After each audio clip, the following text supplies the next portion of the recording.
શરીરને હેલ્ધી રાખવા માટે આપણે ઘણા બધા પ્રયત્ન કરીએ છીએ, ઘણા બધા પ્રિકોશન ફોલો કરીએ છીએ, ડાયટ ફોલો કરીએ છીએ. તો આજે હું તમારા માટે એકદમ હેલ્ધી લાડુની રેસીપી લઈને આવ્યો છું. અને જો રેસીપી પસંદ આવે તો વિડીયોને વધુ લાઇક કરજો, શેર કરજો અને ચેનલને સબસ્ક્રાઈબ કરવાનું ના ભૂલતા. તો ચાલો ફટાફટ રેસીપી બનાવવાનું શરૂ કરીએ. તો મેં અહીંયા 2 કપ જેટલા સિંગદાણા લીધા છે. સિંગદાણાને રોસ્ટ કરી લેવાના છે 1-2 મિનિટ સુધી, થોડાક બ્લેક થાય ત્યાં સુધી શેકી લેવાના છે. તમે જોઈ શકો છો સિંગદાણા શેકાઈ ગયા છે. તો એકદમ આ રીતે સિંગદાણાને શેકી લેવાના છે. તમે તમારી રીતે વધારે ઓછા કરી શકો છો. સિંગદાણા શેકાઈ જાય એટલે એને સાઈડ પર કાઢી આપણે હવે સફેદ તલ શેકી લેવાના છે. તો 2 કપ જેટલા મેં સફેદ તલ લીધા છે. સફેદ તલને પણ આપણે શેકી લઈશું અને અડધા તલનો આપણે ભૂક્કો કરી લેવાનો છે અને અડધા તલ આખા રાખવાના છે.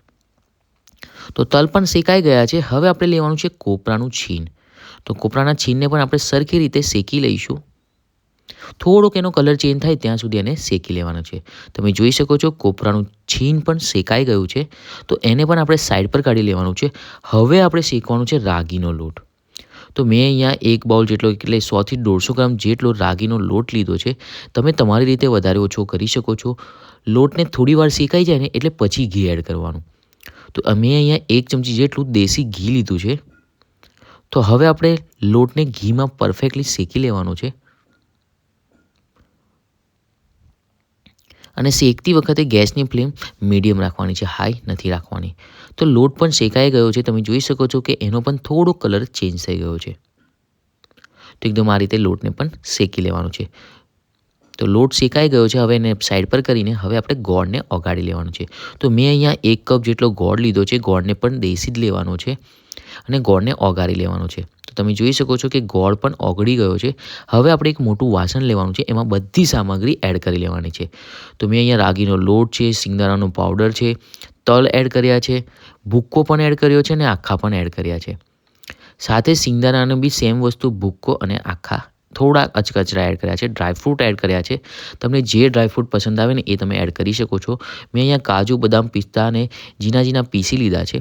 સાથે જ અડધી ચમચી જેટલો ઇલાયચી પાવડર એડ કરવાનો છે. એનાથી ફ્લેવર ખૂબ જ સરસ આવશે, તમને બધાને ખબર જ છે. અને હવે આપણે જે ગોળ ઓગાળ્યો છે ને એને હવે આપણે એડ કરી લઈશું. તો ગોળને એડ કરી લેવાનો છે અને ગોળને સરખી રીતે મિક્સ કરી લેવાનું છે. મિક્સર થોડું ગરમ હશે પણ એને ગરમ જ એને મિક્સ કરી લેવાનું છે. તો એકદમ આ રીતે તમે ગ્લવ્સ પહેરીને પણ કરી શકો છો. હાથમાં ઘી કાં તો તેલ લગાવીને પણ તમે કરી શકો છો.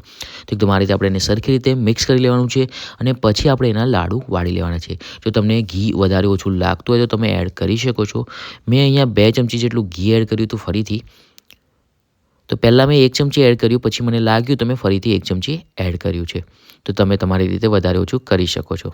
તો ઘી એડ થઈ ગયું છે સરખી રીતે. તમે જોઈ શકો છો કે હવે મિક્સર જે છે એ આપણા લાડુ બને એમ થઈ ગયું છે. તો એકદમ આ રીતે એના નાના લાડુ બનાવી લેવાના છે. અને આ લાડુ તમારા શરીર માટે ખૂબ જ ગુણકારી છે, ટેસ્ટી છે, હેલ્ધી છે. ડાયાબિટીસના પેશન્ટ પણ ખાઈ શકે છે. અને હા, તમે ડાયટમાં બી આને એડ કરી શકો છો. જો તમે વેટ લોસ કરતા હોય કાં તો તમે જીમ કરતા હોય તો પણ તમે એડ કરી શકો છો. એનર્જીથી ભરપૂર, પ્રોટીન, મિનરલ્સ, વિટામિન બધા ગુણ ભરેલા છે આ લાડુની અંદર.